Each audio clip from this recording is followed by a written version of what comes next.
Hurmatly класс жетекчилер, могу жерде EduPage'ге силер ноутбук аркылуу киргенде өзүңөрдүн классыңардын логин паролун чыгарып алсаңар болот. Ал үчүн мына ушундай окно ачылат, анын ичинен настройкиге киресиңер. Настройкиге киргенде мына классыңар чыгат. В данном случае менин классым 8-Б класс чыкты. Мына. Эми могул жерде напечатать пароли для обучающихся деген бар. Ошону басасыңар.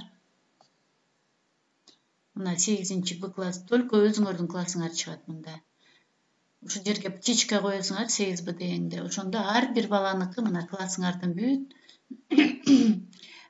имя пользователя чыгып калды, то есть логиндери. Андан следующий деп атсаңар, мына пароль, имя пользователя, пароль деп чыгып калат. Андан кийин мына печать дегенге берсеңер, уже ар бир өзүңөрдүн классыңардыкын чыгарып аласыңар. Эгерде кандайдыр бир балдардын ичинен бирөө эле жоготуп ийген болсо, анда ошол баланыкын эле паролун таап алсаңар болот. Анын үчүн кайра эле напечатать пароль дегенге киребиз. Анан все деп туруп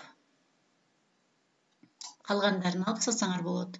Мисалы, могу Калиникин, Карлыгачтыкын керек болсо, ошого эле птичканы калтырып, калган птичкаларын алып салсаңар, мисалы, андан следующий деп бассаңар, анын ичинен ошо жана биз койгондор, птичка койгондор эле чыгып калат. Мына ушинтип силер баарын эмес, кээ бир окуучулардыкын эле печатька берип алсаңар болот экен.